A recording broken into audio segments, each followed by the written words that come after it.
Something is changing, and if you're paying attention, you can feel it. More men aren't struggling to find relationships. They're choosing not to chase them.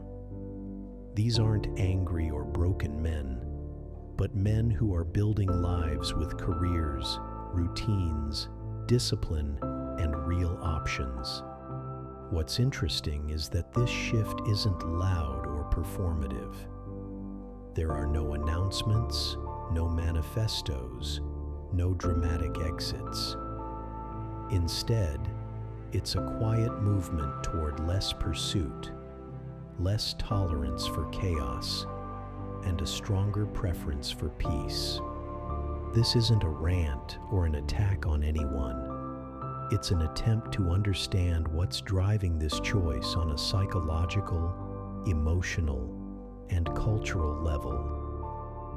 Many people still talk about relationships as if they're built primarily on romance. But for a growing number of men, modern dating feels more like an environment of pressure than connection. There's pressure to prove value, pressure to entertain, pressure to appear impressive, and pressure to earn basic respect before any real bond can form. When a man begins to sense that connection is conditional, that affection depends on consistent output, something in him stops relaxing. The human brain doesn't attach deeply when it feels evaluated. It becomes cautious and guarded instead.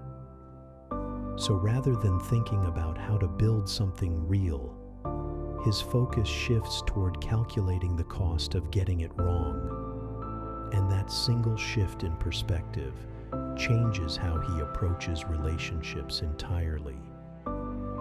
It helps to look at this in a way the nervous system understands. Men don't fear love itself. They fear wasting years of their lives. When someone gives loyalty, stability, time, emotional effort, protection, and commitment, but the return is uncertainty, constant comparison, or chronic dissatisfaction, the mind adapts, not out of bitterness, but out of self-preservation.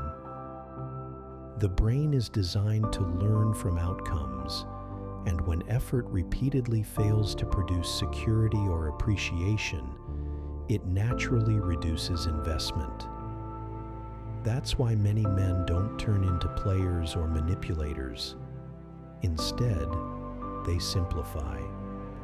They narrow their focus, protect their peace, and become more selective about what they allow into their lives, choosing fewer emotional risks rather than continuing to pour energy into situations that never seem to hold. Here's another shift that matters. Relationships used to feel like two people building a life together, but now they often feel like entering something with unspoken expectations and hidden emotional rules, not in a legal sense, but in the day-to-day experience of being in it. A man may feel that his effort becomes expected very quickly, that his mistakes turn into permanent labels, that his strengths are dismissed as basic, and that his boundaries are interpreted as selfishness. And once he starts to believe that the standard is to give more while asking for less, he gradually stops trying to win approval. He doesn't argue or escalate. He simply disengages. That's the part many people miss. Men rarely explode their way out of dating. More often, they fade out quietly. Dating apps act as a powerful accelerant in this shift. They didn't just change how people meet. They changed how people think. They train users to scan human beings the way products are scanned, encouraging quick judgments, endless comparison, and the feeling that something better might always be one swipe away. For many men, this creates a subtle but persistent sense that they're not being met as a person, but assessed against a moving standard. When someone feels they're constantly competing with highlight reels, imagined ideals, or an endless feed of alternatives, even attention starts to feel unstable. The most common result isn't anger, but exhaustion, and exhaustion eventually leads to a simple conclusion: I'd rather be single than keep auditioning. Standards used to be simple preferences, but for many people today, they've shifted into identity markers. They no longer describe what someone wants. They signal who someone believes they are because of what they demand. Psychologically, this creates tension because once standards become tied to ego, they lose flexibility. Adjusting them no longer feels like growth or realism, but like a loss of status. Men sense this dynamic immediately. Instead of feeling like they're getting to know a person, they feel measured against an internal image that must be protected at all costs. And when someone feels they're dating a list of requirements rather than a human being, connection stops feeling natural and begins to feel adversarial. That's often the moment a man disengages, not with anger or drama, but quietly and internally. Human attachment depends less on attraction than it does on emotional safety, and constant comparison erodes that safety quickly. Social media didn't just raise expectations, it normalized measuring people against exes, against curated online images, and against hypothetical alternatives that may not even exist. Even when nothing is said directly, that atmosphere is felt. When a man senses he's being compared, his nervous system doesn't relax, and without that sense of calm, deep attachment can't form. So instead of opening up, he becomes guarded, and instead of investing fully, he keeps emotional distance. Not because he wants to leave, but because he doesn't feel genuinely chosen. And from the outside, a man pulling back can look sudden or confusing, but internally, the process is usually gradual and quiet. He begins asking himself whether he's truly valued or merely tolerated, whether he would still matter if he stopped performing, and whether he feels respected or simply useful. And if those questions remain unanswered, motivation slowly collapses. Men rarely leave relationships because things are openly bad. More often, they disengage because things feel unclear. Uncertainty registers as risk to the male psyche. So many men don't walk away from relationships themselves, but from the ambiguity surrounding them. There's another shift happening that often gets underestimated. Many men are no longer chasing emotional intensity. They're prioritizing peace instead. Peace means predictable emotional environments, mutual effort, low drama, and respect that doesn't need to be constantly negotiated. And once a man experiences that kind of calm, even briefly, he becomes very reluctant to give it up. That's why staying single gradually stops feeling like deprivation and starts feeling like control. He knows what his days will look like, where his energy goes, and what won't suddenly destabilize his life. For many men, that sense of stability ends up outweighing the promise of romance, especially when romance feels uncertain or emotionally expensive. Here's an uncomfortable but important truth. Loneliness can be painful, but emotional drain is often worse. Many men can tolerate solitude when it feels quiet and purposeful, but what they struggle with is chaos that offers no return. When the choice becomes being alone but stable, or connected but constantly tense, a lot of men choose stability without much hesitation. Not because they've stopped wanting love, but because they've stopped believing that love has to come with exhaustion, anxiety, or constant emotional strain. And that shift in belief alone explains a significant part of why more men are choosing to stay single for longer periods of time.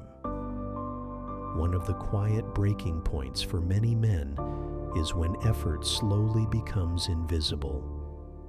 What once felt appreciated begins to get treated as normal, expected, or dismissed as the bare minimum. And psychologically, that shift matters more than people realize. Men are wired to respond to feedback, not praise, but recognition that their effort actually registers. When effort is consistently met with indifference, the brain doesn't become motivated to give more. It disengages out of efficiency rather than spite. If emotional investment stops producing any sense of return, the nervous system naturally reduces output. And that's why men rarely stop caring overnight. Instead, they gradually stop trying as hard, and when effort fades, connection usually follows soon after. The phrase bare minimum sounds harmless, but psychologically it has a corrosive effect because it reframes contribution as obligation rather than effort. When a man repeatedly hears that what he provides is never enough, not because it's lacking, but because it's expected by default, something shifts internally. He stops experiencing the relationship as mutual and begins to perceive it as asymmetrical, where effort flows in one direction and appreciation flows in none. In that space, resentment doesn't appear loudly or explosively. It grows quietly and invisibly. And it's the kind of resentment that causes a man to emotionally pull back while remaining physically present. And that internal withdrawal often marks the stage just before deeper disengagement begins. There's another layer beneath all of this, and it's something that's become quietly normalized over time. Subtle disrespect. Not obvious insults, but small moments like dismissive tones, public teasing framed as humor, comparisons disguised as jokes, or private frustrations shared openly. Individually, these moments seem minor, but over time they accumulate. And while men may not always react outwardly, their internal sense of safety slowly erodes. Respect isn't about control or dominance. It's about feeling secure in your position within the relationship. And once a man begins to feel easily replaceable or casually diminished, his emotional investment drops sharply, because the purpose of commitment was never sacrifice for its own sake, but partnership. There's an important psychological difference that often gets missed. Men don't usually escalate conflict in order to save a relationship. They tend to downshift instead.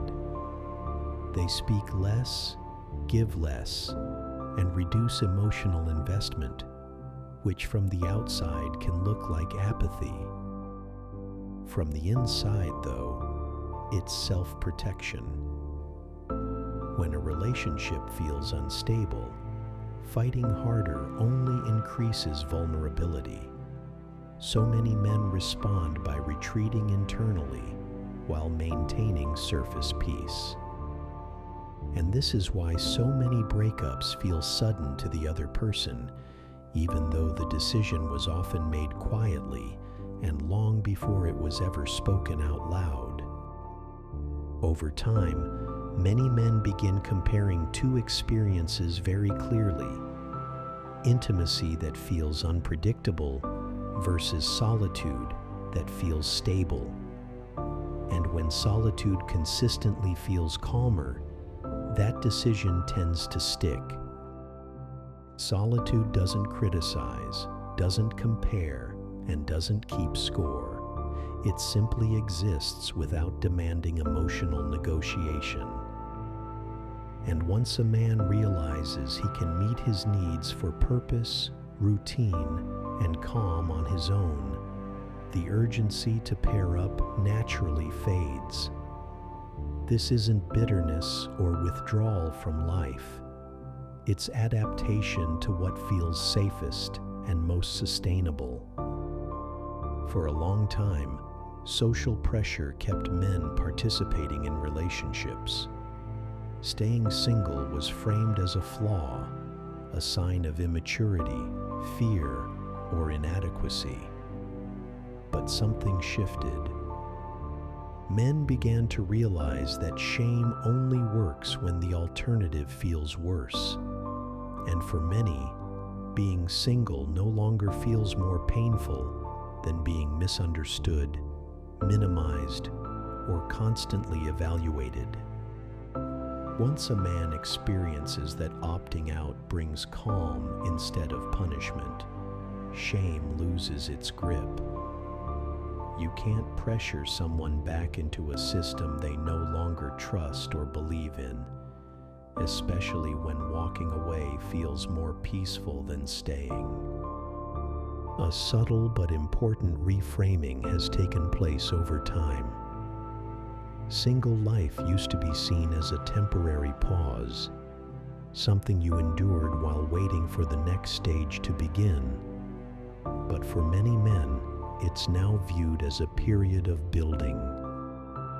That space is used to stabilize routines, focus on health, strengthen friendships, develop skills, and regain a sense of control over time and energy.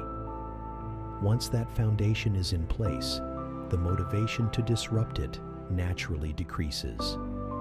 A relationship is no longer treated as the default goal or an automatic next step. It becomes a conditional upgrade. It has to add value to an already stable life, not simply demand constant adjustment. This part is often misunderstood. Men aren't avoiding women. They're avoiding relational instability.